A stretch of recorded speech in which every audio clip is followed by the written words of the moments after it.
नमस्कार। भारत की तस्वीर बदल रही है और अब इस बदली हुई तस्वीर का पूरा आंकड़ा सामने आएगा। 2011 के बाद होने वाली जनगणना 2027 सिर्फ देश की आबादी गिनने की कवायद नहीं होगी, बल्कि ये बताएगी कि बीते 1.5 दशक में भारत के समाज, शिक्षा, रोजगार, प्रवास और डिजिटल पहुंच में कितना बदलाव आया है। 14 अगस्त 2026 की अधिसूचना के मुताबिक हाउस होल्ड शेड्यूल में 40 तरह की जानकारियां शामिल की गई हैं। इनमें नाम, उम्र, शिक्षा, रोजगार और प्रवास के साथ जाति, डिजिटल साक्षरता, बैंक खातों की संख्या और उपलब्ध होने वाले आधार, वोटर आईडी, मोबाइल नंबर और पासपोर्ट जैसी जानकारियां भी शामिल हैं। यानी इस बार जनगणना से देश की सामाजिक और आर्थिक तस्वीर कहीं ज्यादा विस्तार से, स्पष्ट रूप से सामने आने की उम्मीद है। खास बात यह है कि जाति की जानकारी, रोजगार की प्रकृति, लोग कहां से कहां और क्यों गए, कितने लोग डिजिटल रूप से साक्षर हुए, इन तमाम सवालों के जवाब भी इस प्रक्रिया में मिलेंगे।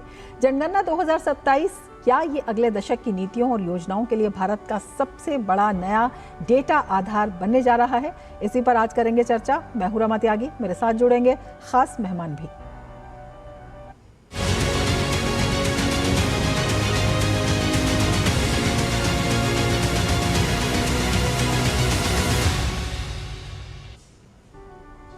तो देश में जनगणना 2027 की तैयारियां तेज हो गई हैं। 16 साल बाद होने वाले इस जनगणना में कई बड़े बदलाव देखने को मिलेंगे। पहली बार सेंसस पूरी तरह डिजिटल तरीके से कराया जाएगा और जातिगत आंकड़े भी दर्ज किए जाएंगे। 15 अगस्त को लाल किले से प्रधानमंत्री नरेंद्र मोदी ने देशवासियों, खासकर युवाओं से जनगणना में सही जानकारी दर्ज कराने में सहयोग की भी अपील की थी। दिखाते हैं आपको ये खास रिपोर्ट।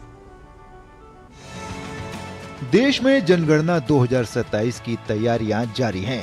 16 साल बाद हो रही जनगणना इस बार कई मायनों में खास है। पहली बार डिजिटल तरीके से जनगणना के साथ जातिगत आंकड़े भी दर्ज किए जाएंगे। 15 अगस्त को लाल किले से प्रधानमंत्री नरेंद्र मोदी ने देशवासियों, खासकर युवाओं से सेंसस में सही जानकारी दर्ज कराने में सहयोग की अपील की थी। भारत की अगली जनगणना सिर्फ आबादी की गिनती नहीं, बल्कि देश की बदलती तस्वीर का पूरा डेटा तैयार करने की कवायद है। जनगणना 2027 2 चरणों में कराया जा रहा है और इस बार प्रक्रिया को डिजिटल बनाया गया है। प्रधानमंत्री ने युवाओं से जनगणना में बढ़ चढ़कर हिस्सा लेने की अपील की। इस बार निर्णय किया है, आप स्वयं भी जनगणना में अपनी जानकारियां अपने मोबाइल फोन से भर करके दे सकते हैं। बाद में कोई बाबू आएंगे, कोई प्रतिनिधि आएंगे, आपसे चर्चा करेंगे, लेकिन आप परिवार के सब बैठ करके अगर डिजिटली अपना रजिस्ट्री करवा दे, सारी बारीकियां, स्पेलिंग में भी गलती ना हो, कोई भी जानकारियों में गलती ना हो, आप जितनी परफेक्ट जानकारी देंगे, देश को आगे बढ़ने में बहुत बड़ी मदद मिलेगी। और इसलिए मैं देश के नौजवानों को कहता हूं कि आप अपने परिवार के लोगों को बिठा करके पूरे फॉर्म को समझिए। पहले कागज पे फॉर्म को भर दीजिए, कोई गलती है तो करेक्ट कर लीजिए और फिर टेक्नोलॉजिकली उसको डिजिटली इसको अपलोड कर दीजिए। वहीं जम्मू कश्मीर और केंद्र शासित प्रदेश लद्दाख के दुर्गम इलाकों में जनगणना का पहला चरण 1 सितंबर से शुरू होगा। इससे पहले नागरिकों की सुविधा के लिए आज से 31 अगस्त तक स्वयं गणना की विशेष सुविधा दी जाएगी। जम्मू कश्मीर और लद्दाख के केंद्र शासित प्रदेशों में री नोटिफाई हो गया, रीपब्लिश हो गया है, ये एसओ निकल गए हैं। ये 17 अगस्त से अब हम इसको स्वगणना इसकी शुरू कर देंगे, सेल्फ एन्यूमरेशन, और जिसके अंतर्गत लोगों को ये सुविधा दी जाएगी कि वो खुद से अपना डेटा जो है वो भर सकते हैं। दरअसल इन क्षेत्रों की भौगोलिक परिस्थितियों को देखते हुए यह विशेष व्यवस्था की गई है। जम्मू कश्मीर के कई इलाके सर्दियों में भारी बर्फबारी के कारण महीनों तक कटे रहते हैं। ऐसे में वहां समय पर जनगणना पूरी करना चुनौतीपूर्ण होता है। इसी को ध्यान में रखते हुए बर्फबारी वाले क्षेत्रों में जनगणना का कार्यक्रम देश के बाकी हिस्सों से पहले रखा गया है। Bureau report, DD news. तो 16 साल बाद हो रही ये जनगणना किन मायनों में खास है, किस तरह से विस्तारित है, इसी पर चर्चा करेंगे। हमारे साथ दो खास मेहमान जुड़ चुके हैं। अमिताभ रंजन जी हमारे साथ जुड़े हुए हैं, registrar Indian institute of public administration IIPA। Professor Sudhir Singh हमारे साथ जुड़े हुए हैं, पॉलिटिकल एनालिस्ट हैं। अपने दोनों ही मेहमानों का हम स्वागत करते हैं।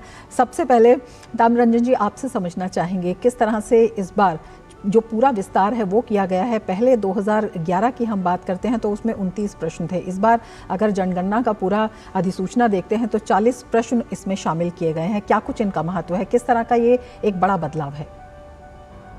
देखिए, 16 साल के बाद ये जनगणना हो रही है, अपने आप में ऐतिहासिक, और ये पूरी तरीके से डिजिटल सेंसस इस बार हो रहा है, ये भी ऐतिहासिक है। स्वतंत्रता के बाद या जनगणना में पहली बार ये डिजिटल सेंसस हो रहा है। और ये जो 40 प्रश्न है ये बहुत कॉम्प्रिहेंसिव है। ये जैसे कि प्रधानमंत्री जी ने रेड फोर्ट से अपने संदेश में भी कहा था, और आपने अभी अपने प्रोग्राम में दिखाया भी, सारी चीजें आपने दिखा दी कि किस तरीके से ऐतिहासिक है, जो हर तरीके से, लाइक सोशल स्टेटस, जो कास्ट सेंसस की बात है कि केवल SC ST की बात नहीं है, ये कास्ट की बात है कि आपको कास्ट का अपना एनुमरेशन करना है, देना है। इसके अलावा रिलीजन का भी देना है। इसके अलावा ये इकोनॉमिक इंडिकेटर्स की भी बात करता है कि आप एम्प्लॉयमेंट में हैं कि नहीं हैं, कितने एम्प्लॉयमेंट हैं इंडिया में, कितने % लोगों के पास है। माइग्रेशन की बात करता है, एंथ्रोपोलॉजी की भी बात करता है इसका मतलब। और ये जैसे फाइनेंशियल इंक्लूजन, जो आधार की बातें की जा रही हैं, या मोबाइल नंबर भी इसमें लिया जा रहा है, बैंक अकाउंट का डिटेल लिया जा रहा है, तो ये सब फाइनेंशियल इंक्लूजन की तरफ इशारा करता है कि गवर्नमेंट को अपनी पॉलिसीज बनाने में, अपनी नीतियां बनाने में किस तरीके से ये डेटा हेल्प करेगा अगले दशक में। क्योंकि सेंसस का बहुत बड़ा महत्व है पॉलिसी फॉर्मुलेशन में और पॉलिसी इम्प्लीमेंटेशन में। अगर सेंसस का डेटा बहुत अच्छे से रिकॉर्ड हो तो हमें कई तरह के सोशियो इकोनॉमिक पॉलिसीज बनाने में, माइग्रेशन की पॉलिसीज बनाने में, फाइनेंशियल इंक्लूजन की पॉलिसीज बनाने में हर जगह मदद मिलती है। इसलिए प्रधानमंत्री जी ने जो अपील की है कि सब लोग अपना अच्छे से रिकॉर्ड करें, अच्छे से सेंसस में सहयोग करें, तो हमें सबको सहयोग करना चाहिए कि हमारा सेंसस एक बहुत ऑथेंटिक डेटा के साथ आए और पॉपुलेशन के सारे आयाम, सारे पहलुओं को ये प्रदर्शित करे, जिसके कि ये सिटीजन सेंट्रिक गवर्नेंस की तरफ ही और इफेक्टिव पब्लिक सर्विस डिलीवरी की तरफ ही ये डेटा हमें ले जाएंगे। बिल्कुल। सुधीर जी भी हमारे साथ जुड़े हुए हैं। प्रोफेसर सुधीर, आपसे समझना चाहेंगे, पहली बार इतने बड़े पैमाने पर, जिसे हम कहते हैं सामाजिक, आर्थिक, और पहली बार ये डिजिटाइज तरीके से की जा रही है, किस तरह की एक बड़ी तस्वीर सामने आएगी और ये आना क्यों ज़रूरी भी है? देखिए, ये डिजिटलाइजेशन का दौर है, तो 40 सवाल जो तय किए गए हैं उन तमाम मुद्दों पर किए गए हैं जो कि ज़रूरी है। जरूरी है विकास के मानकों को तय करने के लिए, जरूरी है सामाजिक आर्थिक नीतियों को बनाने के लिए, और तरह के जो परिवर्तन हो रहे हैं, खास करके ये ग्लोबलाइजेशन का दौर है। देश के अंदर भी मुझे लगता है रफली 10 करोड़ लोग अपने गृह जो भी जगह है वहाँ से दूसरे जगह पे होते हैं। वो डेटा भी सरकार के पास होनी चाहिए नीतियों को बनाने में। हमने कोरोना काल में देखा कि किस तरह से अरफा तरफी मची, चूँकि डेटा का कमी था, लेकिन उन तमाम चीज़ों से समझते हुए, ज्ञान लेते हुए हमको नए सिरे से सारे चीज़ों का एक आकलन करना है। सुरक्षा की दृष्टि से भी ये बड़ा महत्वपूर्ण है। आए दिन होता है कि बांग्लादेशी भारत में घुस गए हैं, रोहिंग्या घुस गए हैं, तो वो तमाम वीड आउट होंगे और उनकी पहचान तय होगी। उससे ना ही सिर्फ नीतियाँ बनाने में सफलता सरकार को नए सिरे से मिलेगी, बल्कि देश की सुरक्षा को सुनिश्चित करने के लिए हर जगह पे एक अच्छी नीति लेके आने के लिए भी सरकार के पास डेटा रहेगा। और जातिगत जनगणना भी होगी तो निश्चित तौर पर तमाम तबकों का एक आकलन भी हो पाएगा। बिल्कुल। हमारे संवाददाता नीरज सिंह भी इस वक्त हमारे साथ जुड़ गए हैं। नीरज, आपसे समझना चाहेंगे, आप बताइए किस तरह से इस बार जो जनगणना का दायरा है वो विस्तार किया गया है, उसका किस तरह से विस्तार किया गया है, पहले के मुकाबले में क्या क्या परिवर्तन किए गए हैं, और ये जो परिवर्तन है अपने आप में कितने खास हैं? देखिए, आप एक इस बात से आकलन करिए कि एक तो डिजिटल तरीके से इस जनगणना को किया जा रहा है, और वो भी आप देखें कि ऑफलाइन मोड भी रहेगा और ऑनलाइन मोड दोनों रहेगा। इसके साथ साथ जो सैनिक और अर्धसैनिक जैसे इलाके हैं, क्योंकि वहाँ पर इस तरह के डिजिटल तरीके से जो जनगणना है कराना उतना संभव नहीं है, संवेदनशील जगह रहती हैं, तो वहाँ पर पेपर से होगी, लेकिन बाद में डिजिटली उसको दर्ज किया जाएगा। और आप देखें कि एक बड़े पैमाने पर इस जनगणना को कराया जा रहा है, और ख़ास तौर से दुर्गम इलाके, आप देखें कि 15,000 फीट की ऊंचाई पर अगर कहीं पर 11 लोग रह रहे हैं, 10 लोग रह रहे हैं, 15 लोग रह रहे हैं, तो उनको भी डिजिटली जो जनगणना के दायरे में लाया जाएगा और एक देशव्यापी जो नीति है उसके आधार पर बनेगी। हमने देखा है कि ज्योग्राफिकल भी चेंज कई तरह के देखने को मिलते हैं, जैसा कि हमारे जो गेस्ट हैं वो जिक्र भी कर रहे थे कि बड़ी संख्या में बांग्लादेश से जो लोग हैं वो यहाँ पर आ जाते हैं और जो भारत के जो लोग हैं जिनको उनका एक्चुअल हक मिलना चाहिए वो नहीं मिल पाता है और उसकी वजह से एक तरीके की चुनौती भी बनी रहती है सुरक्षा के लिहाज से। तो उन तमाम चीज़ों में ये काफ़ी महत्वपूर्ण साबित होगा और आप देखें कि 40 जो इसमें जानकारी जो कॉलम है उनमें जानकारी मांगी गई है, उनके जन्म से लेके स्थान, निवास, माता पिता की स्थिति, रोजगार और माइग्रेशन का क्या स्टेटस है, काम कर रहे हैं कि नहीं कर रहे हैं, जाति की जो जानकारी है वो भी इसमें मांगी गई है। आने वाले समय में अगर जाति के आधार पर किसी तरह की कोई योजना, किसी तरह का कोई लाभ देने की या वंचित लोगों को लाभ देने की अगर बात आएगी तो उस समय इस जनगणना का जो प्रयोग है वो व्यापक रूप से किया जाएगा और एक सामाजिक और आर्थिक जो न्याय एक तरीके से हमारा संविधान भी कहता है तो उसको स्थापित करने में भी ये जनगणना महत्वपूर्ण साबित होगी। अब आप देखें कि 31 तारीख तक इस जनगणना को कराया जाएगा, उसके बाद एक तरीके से वेरिफिकेशन का जो दौर है वो शुरू होगा और सितंबर में वेरिफिकेशन इसका किया जाएगा।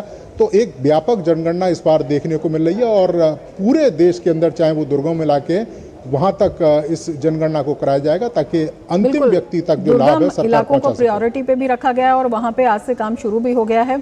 सुधीर जी, आपसे समझना चाहेंगे जो जाति जनगणना है वो काफ़ी इस वक्त चर्चा में है, किस तरह से देखते हैं, किस तरह से इसमें भी पारदर्शिता आएगी? क्योंकि पहले के मुकाबले अगर 2011 में देखते हैं तो सिर्फ SC/ST जोड़ा जाता था, लेकिन इस बार SC/ST के साथ जाति शब्द भी जोड़ा गया है। किस तरह की पारदर्शिता लाने की कोशिश की गई है और बड़े सारे सवाल भी इस बारे में थे, तो उनका जवाब किस तरह से दिया गया है? देखिए, अंग्रेजों के ज़माने में पहली बार जातिगत जनगणना हुई थी, मेरे समझ से 1931 में हुई थी, तो उसके बाद जाति जनगणना नहीं हुई। SC/ST का अलग से होता रहा। इस बार तमाम जातियों की गणना होगी, तो एक जो नीतियां बनाई जाती है, लॉन्ग टर्म पॉलिसीज बनाई जाती हैं देश के विकास के लिए, उसके लिए बहुत ज़रूरी है। हम 2047 में विकसित भारत की स्वप्न लेकर के चल रहे हैं, पूरा देश उसको अंगीकार करने के लिए तैयार है और मेहनत कर रहा है। तो उसके लिए भी डेटा चाहिए कि कुछ लोग जो गरीबी की रेखा से नीचे हैं वो कहाँ हैं, किन की जातियों में हैं, जातियों से इतर भी उनका कोई मामला है या सिर्फ इकोनॉमी के आधार पर। ये तमाम डेटा देश के विकास के लिए बहुत ही महत्वपूर्ण होंगे। और एक और ख़ास बात है, जो डिजिटल इकोनॉमी का विस्तार हुआ है पिछले 15-20 वर्षों में, वो उसके फर्दर विस्तार के लिए भी ये जनगणना के जो आंकड़े आएंगे, ये आंकड़े बहुत ही महत्वपूर्ण होंगे। और हम सब जानते हैं कि डिजिटल इकोनॉमी के विस्तार से ट्रांसपेरेंसी आई है, हर दरवाजे पर विकास की गति पहुंची है। बिल्कुल। अमिताभ जी, आपसे समझना चाहेंगे, कई सवाल इस तरह के आए थे कि जिस तरह से बिहार में, तेलंगाना में पहले जाति सर्वे वहाँ पर हुए थे, राज्यवार जिस तरह से हुए थे, उस तर्ज पर इसको क्यों नहीं किया गया है? क्या वो मानक थे और किस तरह से अब जो है एक साइंटिफिक तरीके से इसमें आगे बढ़ा गया है, एक प्रॉपर प्रोसेस का इसमें पालन किया गया है? देखिए, जो स्टेट गवर्नमेंट्स ने अपने कराए हैं सेंसस पहले, वो स्टेट गवर्नमेंट के हिसाब से है, लेकिन जब सेंट्रल और सेंट्रल गवर्नमेंट कराती है तो पूरे इंडिया को ध्यान में रखकर कराती है, पूरे देश को, क्योंकि हमारा देश बहुत डाइवर्स है, तरह तरह के कास्ट हैं, रिलीजन्स हैं, लैंग्वेजेस हैं, भाषाएं हैं, तो विविधता में एकता का संदेश हमें फैलाना है पहली बात। तो इस तरीके से जो स्टेट गवर्नमेंट्स ने किया है उस तरीके से सेंट्रल गवर्नमेंट कास्ट सेंसस नहीं कर सकती, पहली बात। और सेंसस पे जब ही SC/ST और कास्ट को सबको जोड़ा गया है तो कास्ट की बात तो आ ही रही है, जातिगत जनगणना की बात तो आ ही रही है कि कितनी जाति में कितनी जातियां हैं पहले तो, और कितने लोग हैं हर जाति में। जैसे सुधीर जी ने बताया कि इस तरीके से गरीबी रेखा से नीचे कितने लोग हैं और किस तरीके से हमें पॉलिसीज बनाने में मदद मिलेगी। इफेक्टिव पॉलिसी बनाना और इफेक्टिव इम्प्लीमेंटेशन करना बहुत जरूरी है आज के इस का वर्ल्ड में, जो कि volatile, uncertain, complex and ambiguous world है, चारों तरफ हम देख रहे हैं। तो अगर हमें सशक्त बनना है, आत्मनिर्भर बनना है, विकसित भारत बनना है, तो हमें ट्रांसपेरेंट होकर और पूरे तरीके से सेंसस करना है और उस पर डेटा कलेक्ट करना है, जिस तरीके से हम भारत को विकसित भारत की तरफ ले जा सके। तो इसलिए सेंट्रल गवर्नमेंट का मॉडल अलग है, स्टेट गवर्नमेंट का मॉडल अलग हो जाता है। तो इसलिए इस पर कोई किसी को संदेह नहीं होना चाहिए, क्योंकि भारत एक सोशल वेलफेयर इकोनॉमी है, सोशल वेलफेयर कंट्री है, शुरू से ही वेलफेयर स्टेट रहा है, तो इसलिए इस पर किसी को संदेह की गुंजाइश नहीं है। बिल्कुल, इसी पर हम चर्चा जारी रखेंगे, लेकिन उससे पहले वक्त तो चला एक ब्रेक का। आप जुड़े रहिए टीटी न्यूज़ के साथ। बड़ी बहू, ये तुम्हारी ना। इतनी भी क्या जल्दी थी? अरे और छोटी, ये तुम्हारे ना। और ये मेरी गुड़िया की ना। पर दादी, हाँ आपके नाम? सब कुछ मैंने बैंक, लॉकर, फिक्स डिपॉजिट सब में इन्हें ही तो नॉमिनी बनाया है। कल जब मैं ना रहूं तब पैसे मिलने में इन्हें आसानी हो। शुभ शुभ बोलो। क्या? आरबीआई कहता है जानकार बनिए, सतर्क रहिए। मेरी पसंद, मेरी पसंद, मेरी पसंद, मेरी पसंद, हमारी पसंद, हम सबकी पसंद। मजबूत देश का मजबूत सरिया हो गया स्टील। हर जीत की शुरुआत होती है छोटे छोटे कदमों से, और हर छोटी तैयारी बदल सकती है पूरा नतीजा।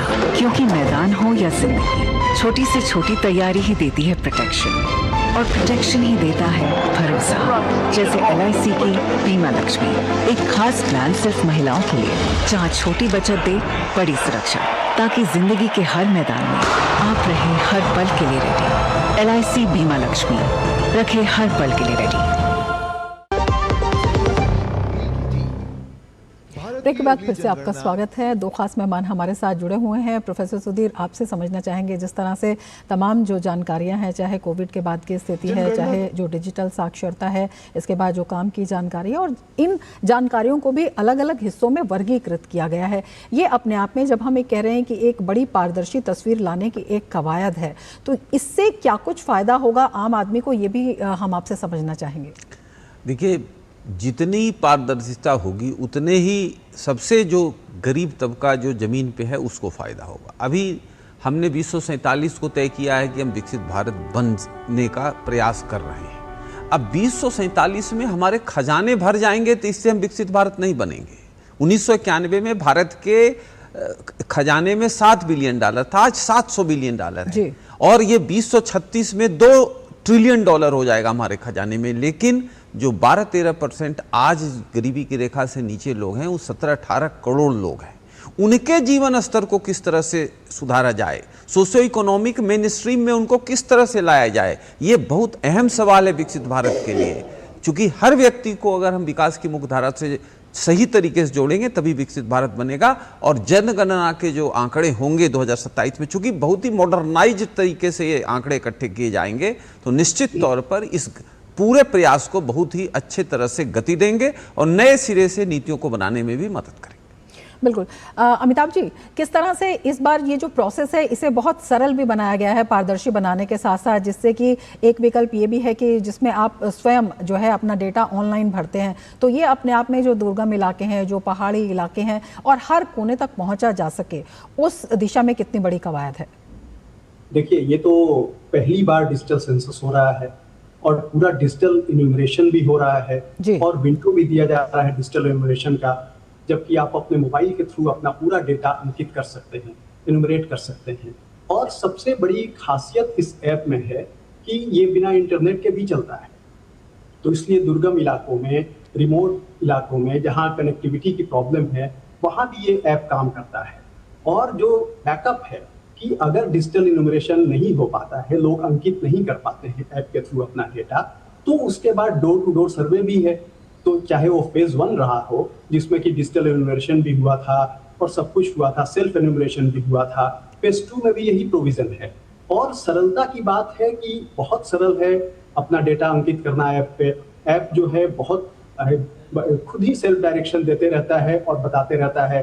प्रधानमंत्री जी ने भी जैसे लाल किले से बताया कि पहले अपने कागज पे सवालों के जवाब अंकित कर लीजिए, और कागज पे लिखने के बाद उसको डेटा एंटर कीजिए मोबाइल में और ऐप में एंटर करके सबमिट कर दीजिए। तो ये बहुत सरल है, और क्वेश्चंस भी जो हैं वो बहुत सरल है। इसमें जो प्रश्नों को बहुत सरल बनाया गया है, जो आम आदमी बहुत अच्छे से एक बार में समझ सके। मेरे हिसाब से तो जो 40 प्रश्न हैं इस बार फेज 2 के लिए, वो ह्यूमन कैपिटल डेवलपमेंट को पूरा मिरर करते हैं। ह्यूमन कैपिटल डेवलपमेंट में आपको क्या चाहिए? एजुकेशन, ये एजुकेशन की बात करता है, एजुकेशन से रिलेटेड उसमें क्वेश्चंस हैं, लिटरेसी से रिलेटेड क्वेश्चंस हैं, आपका डिजिटल लिटरेसी से रिलेटेड क्वेश्चन है, हेल्थ चाहिए, हेल्थ से रिलेटेड कोविड-19 वैक्सीनेशन का भी प्रश्न है इसमें। उसके बाद आपको एम्प्लॉयमेंट से रिलेटेड प्रश्न है, माइग्रेशन से रिलेटेड प्रश्न है, और सोशियो इकोनॉमिक डेवलपमेंट से रिलेटेड प्रश्न है, फाइनेंशियल इंक्लूजन से रिलेटेड प्रश्न है।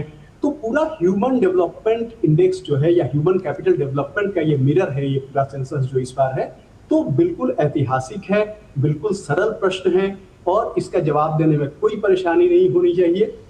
वन लाइनर्स हैं, इस पर कुछ एक्सप्लेन नहीं करना है, बस आपको जवाब लिखना है और एंटर करना है।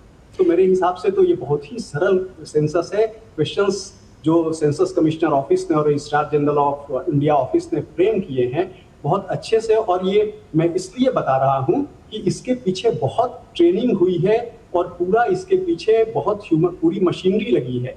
जैसे हमारे माननीय home minister state Nityanand Rai ji ने भी राज्यसभा में बताया था कि फर्स्ट फेज में अभी तक 4102 करोड़ रुपए खर्च हुए हैं। तो ये जैसे ट्रेनिंग पे खर्च हुए हैं, कैपेसिटी बिल्डिंग पे खर्च हुए हैं, इन सारी चीजों पे भी खर्च हुए हैं। और जो सेंसस के इनोवेशन की सारी ट्रेनिंग्स हुई हैं वो हमारे Indian institute of public administration में ही चली है, इसलिए मैं इसका साक्षी रहा हूँ कि वो कितने गहन रूप से वो ट्रेनिंग चलाई गई है मास्टर ट्रेनर्स की, और किस तरीके से ट्रेन किया गया है, किस तरीके से क्वेश्चन फ्रेम किए गए हैं कि आम जनता को कोई परेशानी नहीं हो इस में प्रश्नों के उत्तर अंकित करने। बिल्कुल, एक सरल प्रोसेस जो है वो इसका बनाया गया है। हमारे संवाददाता नीरज सिंह भी हमारे साथ जुड़े हुए हैं।